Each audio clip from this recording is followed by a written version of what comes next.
Muy buenos días, buenas tardes, buenas noches, amantes del rock y del metal. Bienvenidos y bienvenidas a Conexión Rock Radio. Para mí es un gusto y un honor estar llevándoles a todos ustedes interesantes entrevistas con muchas bandas de todo el mundo. Como siempre, les saluda Johnny González y les invitamos a que nos dejen su pulgar arriba y que estén disfrutando del contenido que tenemos para ustedes, para todos ustedes, de manera periódica, aquí ofreciéndoles entrevistas de calidad con bandas muy, pero muy interesantes. Y hoy, pues, para los amantes del speed y power metal, precisamente de Hamburgo, Alemania, traemos a uno de sus grandes exponentes y que está dando mucho de qué hablar ya prácticamente en el umbral de sus 3 décadas. Y me refiero a la banda Iron Savior, y que tengo acá a su fundador y mente maestra, el señor Piet Sielck, que le doy la más cordial las bienvenidas. Piet, welcome to Conexión Rock Radio. Thank you so much for accepting this request for make this interview with you, and we share with the fans from Iron Savior around the world about the upcoming news that the band have in 2025. Welcome. Hola, and thank you for having me at your show. It's been a pleasure. It's a pleasure for me being here, and so looking forward for your questions. Let's talk about start my interview with you. Let's talk about the new work that the band will release in August 22 via Ringing Phoenix Music. In this case, Reforged Machine Work. This is the third volume for the Reforged series. I want to know, Pete, what inspired you to keep revisiting and re-recording Iron Savior classics? Well, the main reason for doing it is that we don't have the control, that we don't own the legal rights for the original recordings. And to get back the control of our back catalog, we started this re-recording process. And well, I mean, by now, I think with Reforged 3, all the tracks from the Noise era, with everything that has been released via Noise, now is covered with the Reforged. And now we have control about the tracks again. We can release them. We can put them together in different playlists or whatever.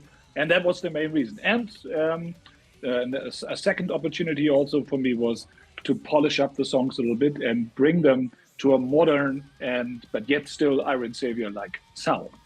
Mm-hmm. I understand your reason about the recording, revisiting all the Iron Savior classics. You mentioned the rise of the previous record labels. The people are expecting perhaps it's a kind of way to make more justice for the songs, revisiting more, put more energy, put more different vocals, you know. Sure, absolutely. I mean, not all of the songs, but there are some tiny little twists and turns here. I changed the arrangement a little bit. For example, I think tracks from the Dark Assault album, they saw the biggest change because I never was so happy with the Dark Assault, and now that I had that I have the opportunity to make the sound great, then of course I used it. And also especially the song Eye of the World, it's a good example what I mean. I was not very happy with the song itself. It was too long, and it just didn't work for me back in the days. But now, after it has been been a little bit rearranged and done and produced differently, it turns out to be a killer song today. I have to say, and that's why we chose to make it the very first single for the Reforged album. And I think that shows what happens when I reforge something. How did you, as the fans, collaborate in selecting the songs for each Reforged album? I know the decision, perhaps for you or the fans, are hard to choose many classical songs. Well, I mean, for the first album, it was very easy because we only chose like the real big Iron Savior. It's like Riding on Fire, Watcher in the Sky, Iron Savior, and so on and so forth, you know. For the second one, it was also still easy because there were lots of great tunes still left, like Starborn and so on. I don't have to mention it, just look at the playlist. And now the third one, it's more or less songs that are not so known, I have to say.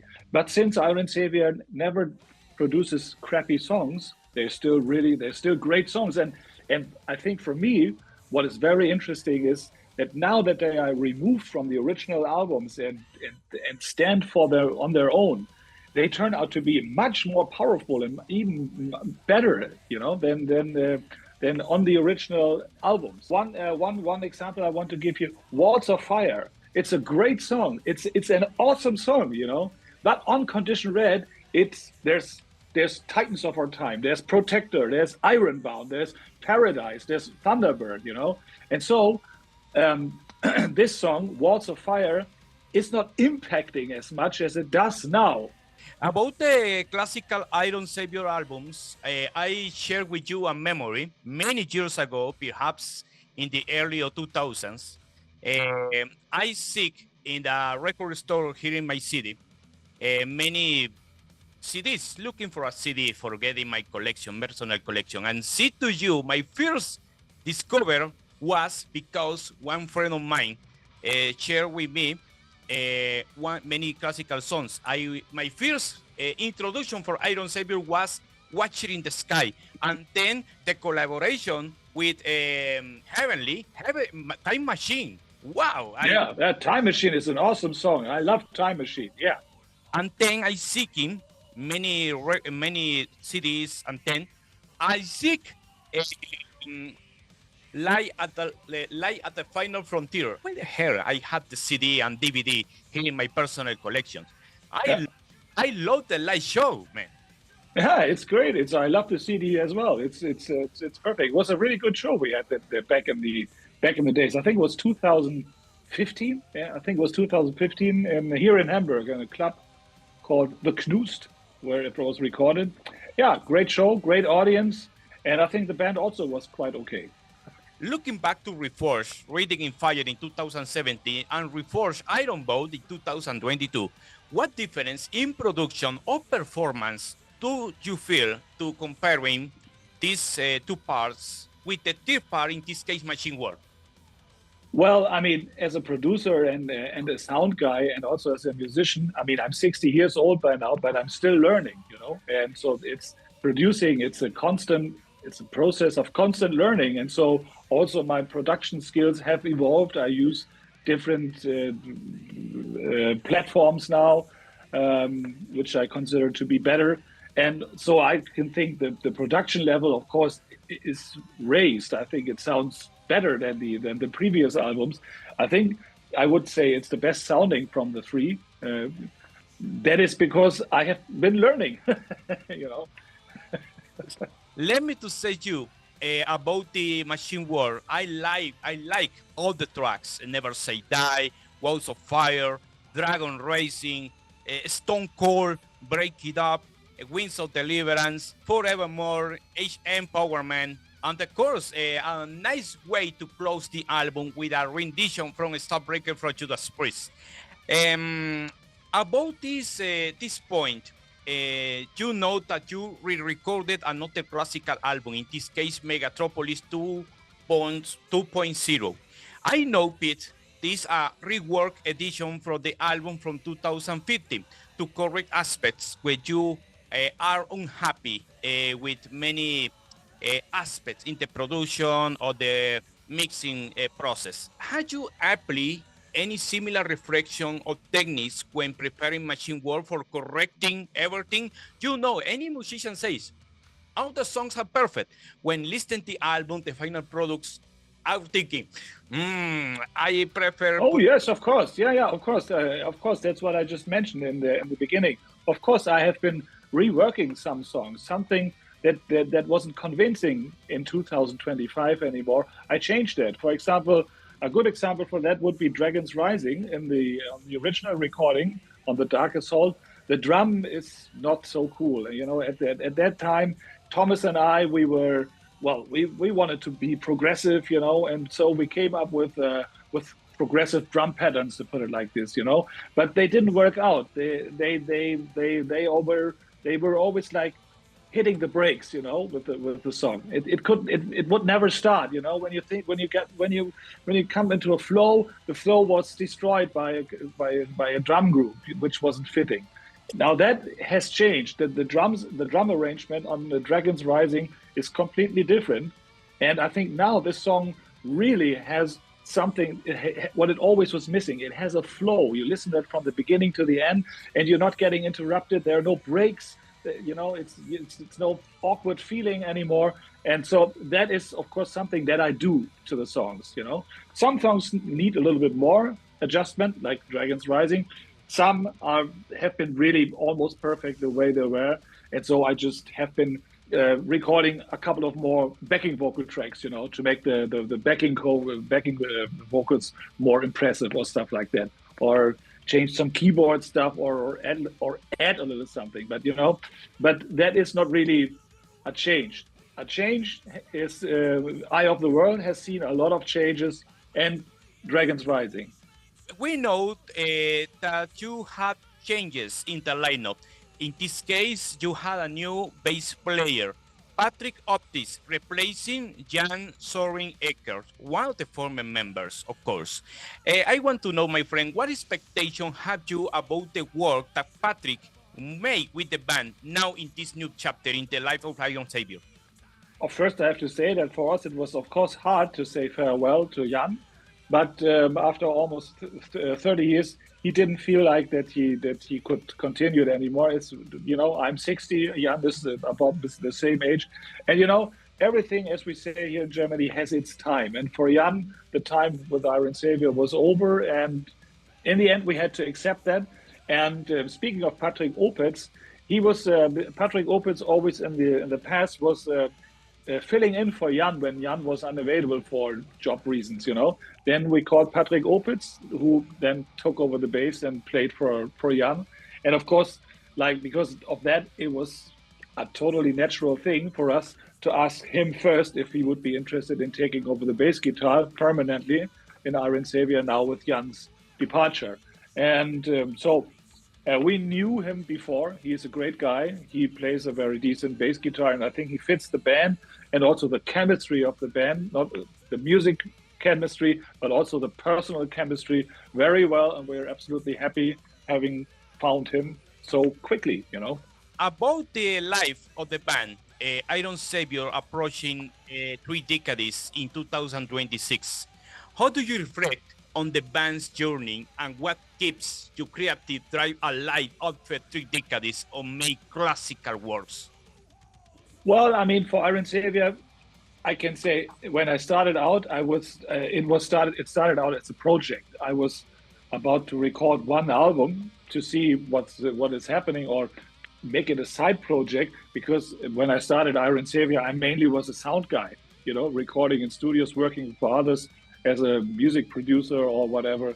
Now we are here almost 30 years later, and Iron Savior is not a project anymore, of course. And that, of course, is very thrilling for me. I never expected that when I started Iron Savior.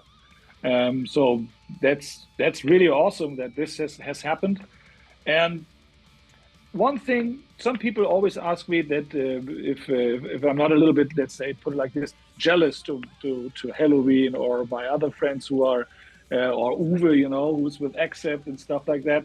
And I say, no, I'm not. I'm really happy the way Iron Savior is, because I do perform live. I can sit here in my studio, record Iron Savior, but I have a life. I have a beautiful woman. I have 3 beautiful children. My daughter just visited me with my first grandson, And I don't know if I would have this life, which I enjoy very much, I must say, if I would have been really a lot more successful with Iron Savior, having to tour the world, there probably wouldn't been enough time to have this family. And so therefore, there are times when I think, maybe a little bit more success for Iron Savior would be okay. But then on the other hand, I say, no, it's fine like this. I don't want to be away from home half a year or 9 months a year, like if you're with Accept, they're on tour for 8 months or 9 months. I don't want to do that. I have to admit, it's fine for me to play, let's say 20 or 30 shows per year. I'm happy. I can sit here, do my records, and in the afternoon, my daughter comes over with my grandson. I want to know, your lyrics are awesome, very, very awesome. How was your taste or approach to produce and lyrics involved since your early days with Iron Savior? I know that you are a fan of sci-fi lyrics. What are your source on inspiration in make these special songs like this, Pete? Well, I mean, yeah, I mean, I am a big science fiction fan. I love science fiction. So therefore, one source of inspiration, of course, definitely is Star Trek and Star Wars, of course. But there also has been it's Perry Roden. That's something that only people in Germany know. It's a sci-fi series. It came out weekly, like small, tiny books, issues like more like a magazine, like with 64 pages, very thin. You can read it in an hour or two or so. But it was weekly, and they were spinning a really, really epic universe over the time. I think by now they are with it. I think they are with edition number 4,000 whatever. It's really big. It's like Asimov, in a way, and that of course is one big source of inspiration for me. And that's why because I thought it was a great idea at the beginning for Iron Savior to have this sci-fi thing connected to the band, and that's why in the very first 4 albums, everything up to Condition Red have been concept albums about this ongoing Iron Savior story. But with the way I do it now, I prefer more, I have to say, because after having done 4 albums in a row only with the Iron Savior story, it started to become a little bit limiting for me, because I was always talking about the same fight, good against evil, black against white, and only with different. And only in different stories, but in the end, I was always using the same vocabulary, and so I felt the desire to open up to, well, let's say, put it like this, down to earth lyrics, and so that's why on Battering Ram, that was the first album, that was not a full concept album anymore. I also started to write lyrics about heavy metal powered mans or other things, and this mixture. I've been doing ever since, and I like this, I must say. So there's always 3 or 4 songs on an Iron Savior album that continue the story and have a storyline, and the other songs it's just what moves me, I remember you are facing, in this case, for the pandemic, Iron Savior are facing a hard moment when the pandemic slows some creative momentum. In this case, how did you channel in the positive way and resilience? Like example, a classical album like Sky Crest under these circumstances. I remember The Guardian, Silver Bullet, Rise the Flag, End of the Rainbow, Ease You Pain. For me, it's another classical album from Iron Savior. But I want to know, how do you feel in deliver for the world another album under these circumstances? Honestly, it's I don't have a master plan when I sit down and create an album. It just comes like that, And of course, you mentioned the pandemic. Of course, the pandemic had an impact of my songwriting, and of course created something, But this is not something that happens in my mind. It's something that happens in my heart and in my stomach. This is the way I do music, and so therefore, my albums are not planned, and I don't have a recipe how to write Iron Savior songs. The only recipe I have is my personal taste of heavy metal, which I try to impress with Iron Savior. What I do with Iron Savior is my definition of heavy metal. If not, it would be stupid. So when you listen to an Iron Savior track, that is how Piet Sielck sees heavy metal. This is for me. It sounds stupid, but this is the best metal for me, because this is as close as I can express what I feel heavy metal is about, Mm-hmm. And so therefore, and I think that is what puts all the albums together. I did that on the very debut album, and I did the same thing on the Firestar album, and I think that creates a special feeling and a special vibe. And creates this special Iron Savior flair, I don't know, Pete, do you consider made some special celebration with the fans, some special show, or do you consider releasing something special, releasing studio, besides demos, and consider for the future releases or special editions? Well, I mean, of course, there will be a new album in 2026. Of course, there's going to be a new album in 2026 for the 30th anniversary of Corpse. And I mean, of course, I will look into my archives, to see if I can find anything that would be interesting to add to that. Besides that, we start now the promotion with the Reforged album. The Reforged album will be followed by another project for Iron Savior I'm working on, an album that will come out in early next year. To continue and the promotion and the attention for Iron Savior. And then in the middle of the year or second half of the year, there will be the new studio album. And after the studio album, we will do some touring in Germany and in Europe. I hope that we can make it to Latin America sometime. That would be really awesome. I mean, it's been we have to go there, at some time, and at some point in life we will do it. It's definitely on our to-do list. But I mean, touring is if you're not Metallica, touring is difficult, and so.